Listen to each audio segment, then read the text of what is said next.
DPSP को लाया गया, आर्टिकल्स डिस्कस किए थे, कहाँ से आइडिया लिया था, हमने ये भी बात करी थी कि ये आपका आयरलैंड से लिया गया है एंड इसको एक बहुत ही नोवेल फीचर के नाम से जाना जाता है, ये सब हमने डिस्कस कर लिया था। आज देखिए जो हम लोग डीपीएसपी के बारे में डिस्कस करेंगे, we will be starting with the classification. DPSP के क्लासिफिकेशन को डिस्कस करेंगे एंड इस पे देखिए प्रीलिम्स पे क्वेश्चन पहले भी आ चुका है एंड आगे आने के चांसेस भी हैं, ठीक है। तो देखिए डीपीएसपी को 3 भाग में बांटा गया, एक है सोशलिस्ट डीपीएसपी, एक है गांधीयन डीपीएसपी और एक है लिबरल इंटेलेक्चुअल डीपीएसपी।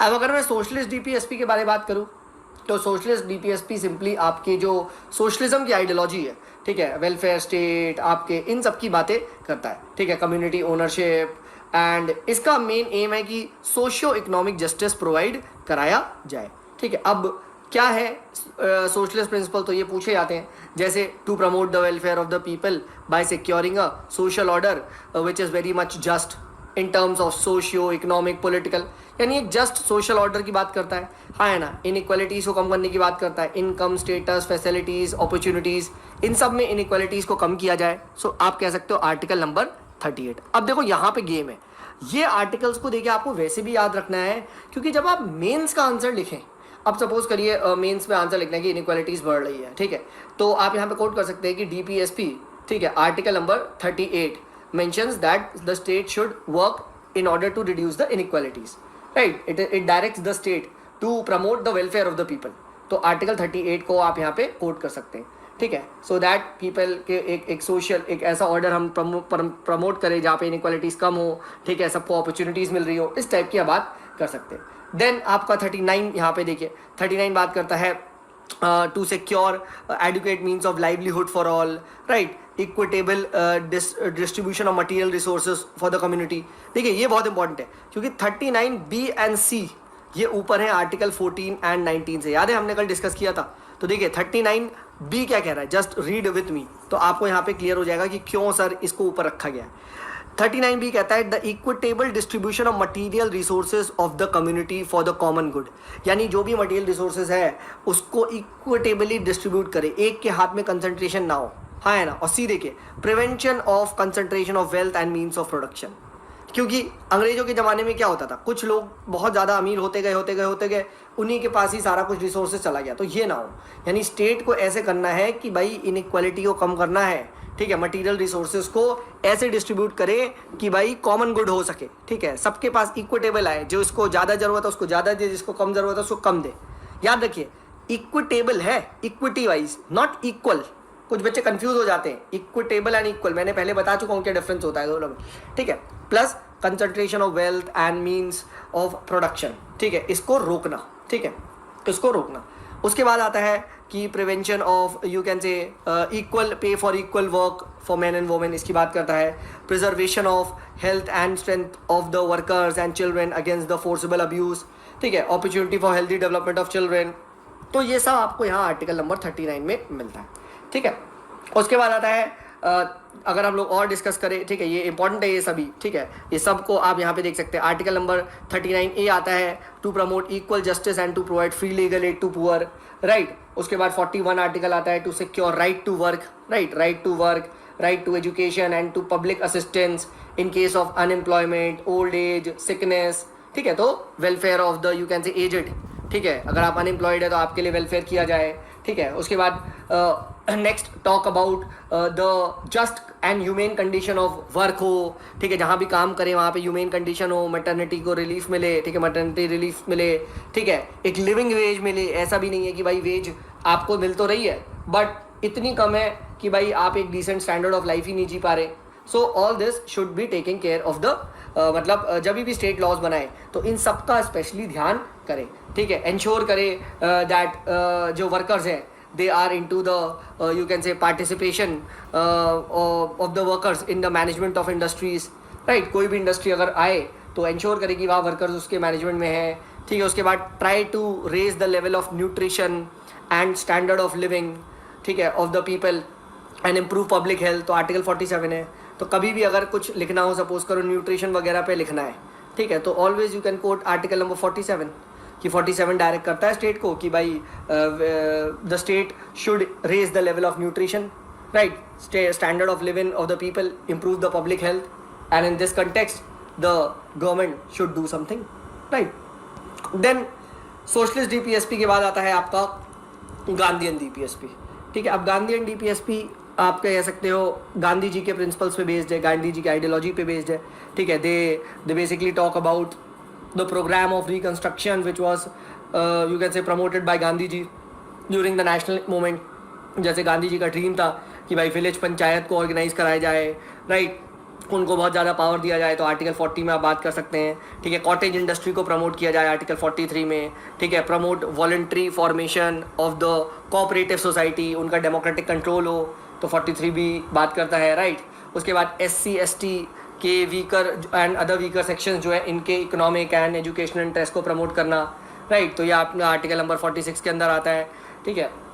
तो कभी भी अगर SC ST पे आपको लिखना हो मेंस में तो you can always quote these articles, right. उसके बाद you can say prohibit the consumption of intoxicating drinks which are injurious to health, यानी अल्कोहल को बंद, 47 आर्टिकल, ठीक है। 48 में बात करता है कि you should organise the you can say animal husbandry, ठीक है। इनको बहुत ही आप कह सकते हो to prohibit the slaughter of cows, calves and other milk, ठीक है, and draught cattle and improve the breeds, इस टाइप की बात चलती है, ठीक है।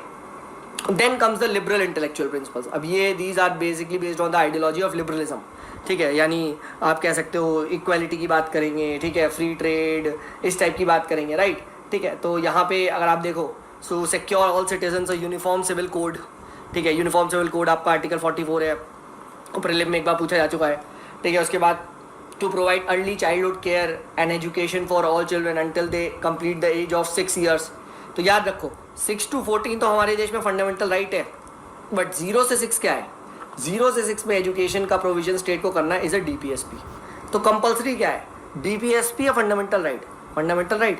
तो इसीलिए इस पे स्टेट पे कोई फोर्स नहीं है, जबकि यहाँ फोर्स है, तो ये चीज़ ध्यान रखना, ठीक है। उसके बाद आर्टिकल 48 में ही लिखा है to organise the agriculture and animal husbandry on the modern and scientific lines, इस टाइप की बात करते हैं, ठीक है। उसके बाद to protect and improve the environment and safeguard forest and wildlife, right. तो ये आपका 49 है।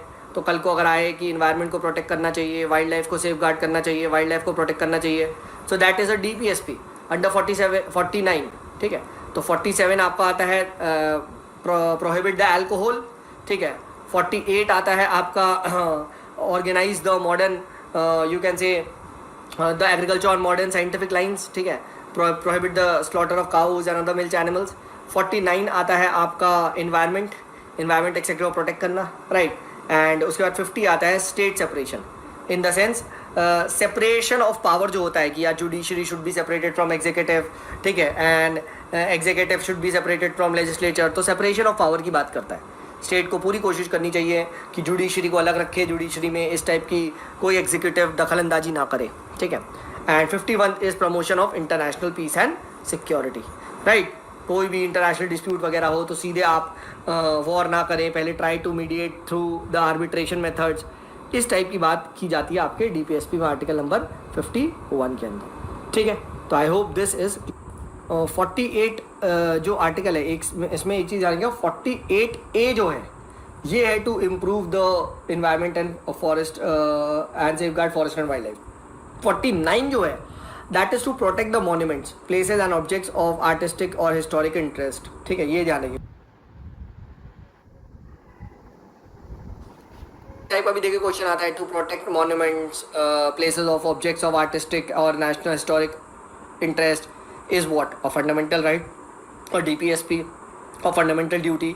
तो इस टाइप के क्वेश्चन पूछे जाते हैं, तो इस पे अपनी नज़र रखिएगा, ठीक है। Similarly to promote international peace and security, क्या है ये फंडामेंटल राइट है, डीपीएसपी है, फंडामेंटल ड्यूटी है, कहाँ है? तो ये एक directive principles of state policy है, ठीक है। तो ये ध्यान रखिएगा। उसके बाद एक यहाँ पे भी एक क्वेश्चन आता है कि 42nd अमेंडमेंट एक्ट से कौन कौन से ऐड हुए थे। तो 42nd कॉन्स्टिट्यूशन अमेंडमेंट एक्ट ने 4 डीपीएसपी को ऐड किए थे, ये आपको पता होना चाहिए। To secure opportunities for healthy development of children, यानी आर्टिकल 39 में ऐड हुआ था।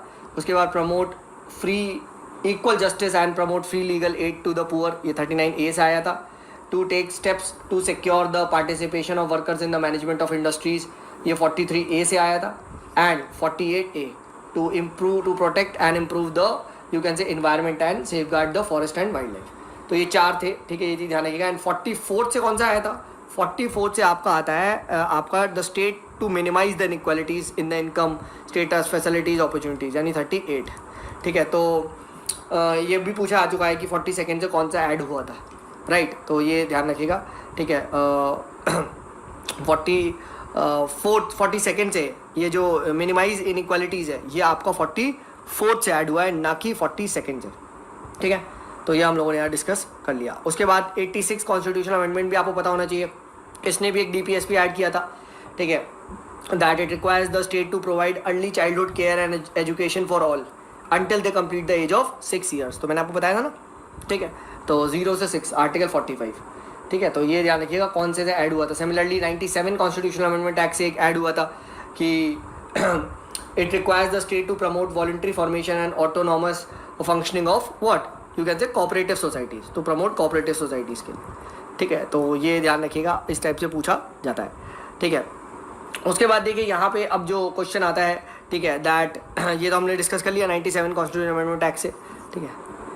वो मेंस में इंपॉर्टेंट है एंड मेंस के लिए क्वेश्चन ये आता है कि भाई क्रिटिसिज्म क्या है DPSP का, ठीक है। तो इसको जल्दी जल्दी मेंस के लिए आप लोग पढ़ लीजिएगा कि जैसे इसका कोई लीगल फोर्स नहीं है, बहुत ही इलॉजिकल अरेंज्ड है, ठीक है। यहाँ पे बहुत बार कॉन्स्टिट्यूशनल कॉन्फ्लिक्ट दिखता है कि कभी तो प्रेसिडेंट कभी फंडामेंटल राइट ऊपर है, कभी आपका यू कैन से directive principles of state policy ऊपर है, ठीक है। उसके बाद सेंटर स्टेट्स में भी काफ़ी बार लड़ाई हो सकती है DPSP को लेके, ठीक है। काफ़ी बार ऐसा हो सकता है कि यार चीफ मिनिस्टर DPSP को ना इम्प्लीमेंट करे या कुछ उन्हें वायलेशन लगे एंड गवर्नर क्या कर दे, प्रेसिडेंट रूल लगा दे।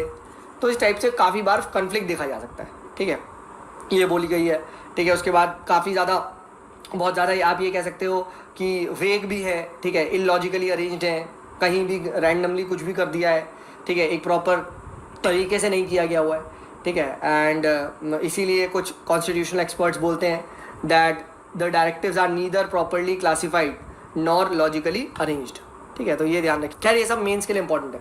If you want to write answers तो इस टाइप के अगर आप स्टेटमेंट को कोट करेंगे तो थोड़े आपको अच्छे नंबर मिल सकते हैं, ठीक है। ये हम लोगों ने डिस्कस कर लिया, ठीक है। इसी तरीके से आपसे यूटिलिटी ऑफ डायरेक्टिव प्रिंसिपल्स भी पूछा जा सकता है, ठीक है। तो यूटिलिटी भी आपको पता होनी चाहिए, क्या है यूटिलिटी, हम लोगों ने काफ़ी बार डिस्कस कर लिया है कि हमेशा से वेलफेयर स्टेट की बात करते हैं।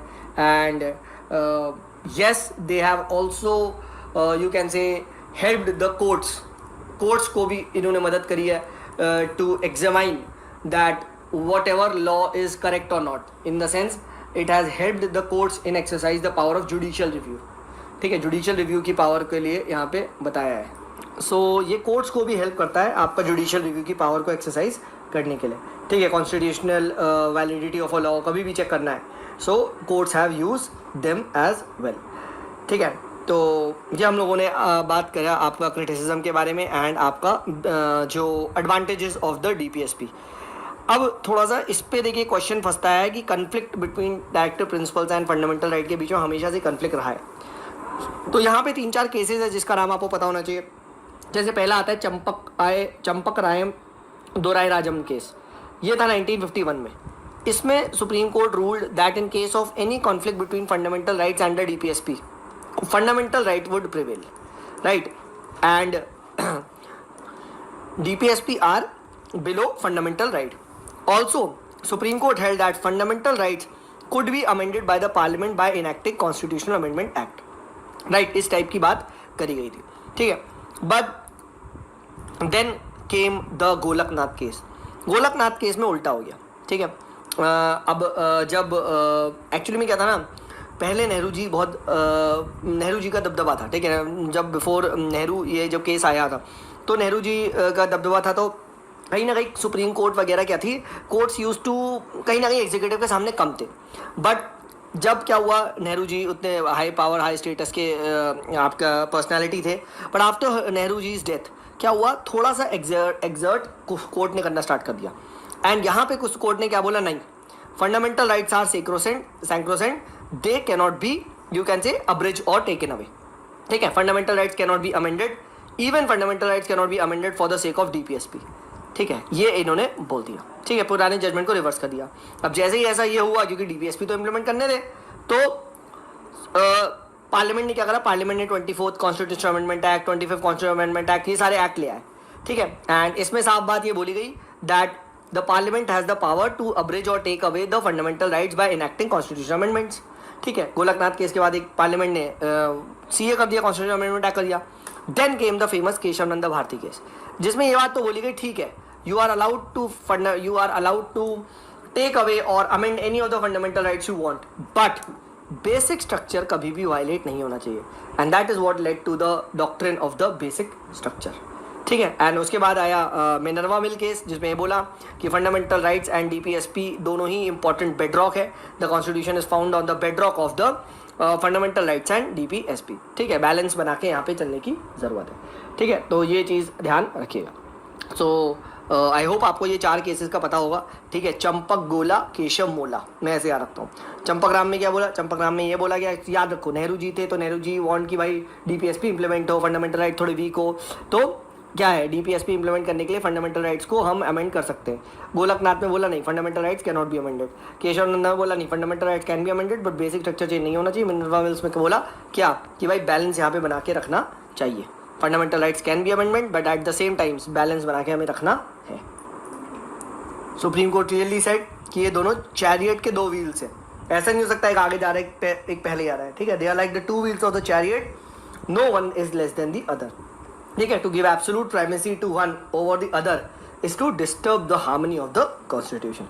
ठीक है, तो हार्मनी बनाने के लिए क्या है, दोनों ही आपकी ज़रूरत है। ठीक है, तो harmony between the fundamental rights and DPSP क्या है, ये एक basic structure of the constitution है।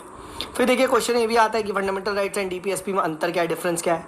तो ये हम काफ़ी बार डिस्कस कर चुके हैं that fundamental rights are negative. ठीक है, ये स्टेट को रोकते हैं। डीपीएसपी आर पॉजिटिव, ये स्टेट को प्रवोक करते हैं कि आप ये काम करो, do this right. Fundamental rights are justiciable. ठीक है, they are legally enforceable by the courts. ठीक है, these are non justiciable. Right, ये पॉलिटिकल डेमोक्रेसी बनाते हैं, सोशल इकोनॉमिक डेमोक्रेसी को इस्टेब्लिश करते हैं। ठीक है, these have legal sanction, these have moral and political sanctions. Right, legality ऐसी कुछ है नहीं। ठीक है, they promote the welfare of the individual, they promote the welfare of the community. यहाँ पे जनरली कम्युनिटी बेस्ड है। ठीक है, and they do not require any legislation for their implementation, generally automatic होते हैं। एंड डीपीएसपी के लिए आपको स्पेसिफिक लेजिस्लेशन की ज़रूरत पड़ती है। ठीक है, तो इस टाइप से ये ध्यान रखिएगा। ठीक है, एंड कोर्ट्स आपके they are bound to declare a law violative of any of the fundamental rights as unconstitutional and invalid, and courts ऐसा कोई डायरेक्टली इस बेसिस पे आप कह सकते हो अनकॉन्स्टिट्यूशनल एंड इनवैलिड नहीं कर सकता, but yes they can uphold the validity of the law on the ground that it was enacted to give you can say effect to a directive. ठीक है, तो ये चीज़ ध्यान रखिएगा। फिर उसके बाद क्या है, कुछ और भी डायरेक्टिव्स है हुआ आउटसाइड द पार्ट 4, जैसे ये 2-3 है कि claims of SC/ST to the service, instruction of mother tongue the as well as mains में कोट कर सकते हैं। जैसे मैंने आपको बताया था कि 48 क्या है, organise agriculture and animal husbandry है। 47 अल्कोहल को रिस्ट्रिक्ट करना है। ठीक है, उसके बाद 46 क्या है, promotion of educational and economic interest of SC/ST है। राइट, ठीक है, इस टाइप की बात करता है। फिर उसका 44 बात करता है uniform civil code for citizens. Right, तो इस टाइप से आप ये लिख लीजिएगा। ठीक है, equal justice and free legal aid to poor 39A, ये किससे इंट्रोड्यूस हुआ था, 42nd कॉन्स्टिट्यूशनल अमेंडमेंट एक्ट से इन 1976। ठीक है, ये ध्यान रखिएगा। तो इस तरीके से हम लोगों ने जो डीपीएसपी है इसको अच्छे से डिस्कस कर लिया। बाकी इसको आप आराम से रीडिंग दे सकते हैं, इंपॉर्टेंट है, देखिए पढ़ेंगे। एंड आई होप आपने ये चैप्टर को पढ़ा होगा। ठीक है, एंड डिस्कस स्टार्ट करते हैं। तो देखिए जनरली आप लोगों ने ये चीज़ सुनी होगी कि यार ये मेरा राइट है। ठीक है, this is my right, but क्या सिर्फ आपका राइट ही एग्जिस्ट करता है? क्या आपकी कुछ देश के प्रति ड्यूटी नहीं है? ठीक है, कहते हैं ना, ask not what a country can do for you, ask what you can, tell what you can do for a country. तो आप भी तो कुछ करोगे यार, हाँ ना, आपकी भी तो कुछ ड्यूटी बनती है। आप भाई इंडिया के सिटीजन्स हो, सिटीजनशिप में आपको राइट्स मिले। अभी हमने डिस्कस किया है कि भाई सिटीजनशिप कुछ आर्टिकल्स सिर्फ और सिर्फ सिटीजन्स को अवेलेबल है। राइट, अब भाई अमेरिका के लोग इंडियन एडमिनिस्ट्रेटिव सर्विस का फॉर्म तो ही ना भर सकते हैं। ठीक है, बट इंडिया के लोग भर सकते हैं। राइट, तो सिमिलरली क्या है, राइट्स एंड ड्यूटीज़ क्या होती है ना, दिया कोरिलेटिव, ये इनसेपरेबल होती है। जब आप कहीं ना कहीं राइट्स एंजॉय कर रहे हो तो आपकी ऑटोमेटिकली कुछ ना कुछ ड्यूटी बनती है। ठीक है, एंड यही कॉन्सेप्ट पे फंडामेंटल ड्यूटी बेस्ड है। ठीक है, तो देखिए originally the constitution did not have fundamental duties and it was introduced later in 1976 through the 42nd Constitutional Amendment Act. ठीक है, और अभी तक एक बार और 2002 में अमेंड हुआ था, one more fundamental duty was added. ठीक है, एंड ये ली कहाँ गई है, तो कॉन्स्टिट्यूशन ऑफ USSR, ठीक है, रशिया से ये ली गई हैं। ठीक है, ये चीज़ ध्यान रखिएगा। एंड ये फंडामेंटल ड्यूटीज़ है, दे आर इंस्पायर्ड, ये हम लोगों ने यहाँ पे डिस्कस कर लिया। ठीक है, एंड ये बहुत अच्छी बात है कि बहुत सारे जो आप कह सकते मेजर डेमोक्रेटिक कंट्रीज़ है, जैसे USA वगैरह, कनाडा वगैरह, ठीक है, ये जितने भी आपके है बड़ी बड़ी democracies, they do not contain the specific duties, but it is good that India has this, right, क्योंकि actually these are liberal constitution, they believe in rights, ये ड्यूटी में बिलीव नहीं करते, बट इंडियन कॉन्स्टिट्यूशन आपका balance है, तो fundamental duties की बात भी चलती है। अब क्या है, तो याद रखिएगा, पहली बात पार्ट 4A में आता है एंड आर्टिकल 51A में आता है। ठीक है, देयर आर 1 2 3 4 5 6 7 8 9 10 फंडामेंटल ड्यूटीज़ जो आपको पता होनी चाहिए। ठीक है, एंड क्या क्या है एक बार देख लीजिए। उससे पहले एक चीज़ जानिएगा, ये स्वरण सिंह कमेटी की रिकमेंडेशन के बाद बनी थी, तो पूछ सकता है कौन सी कमेटी थी, तो स्वरण सिंह कमेटी।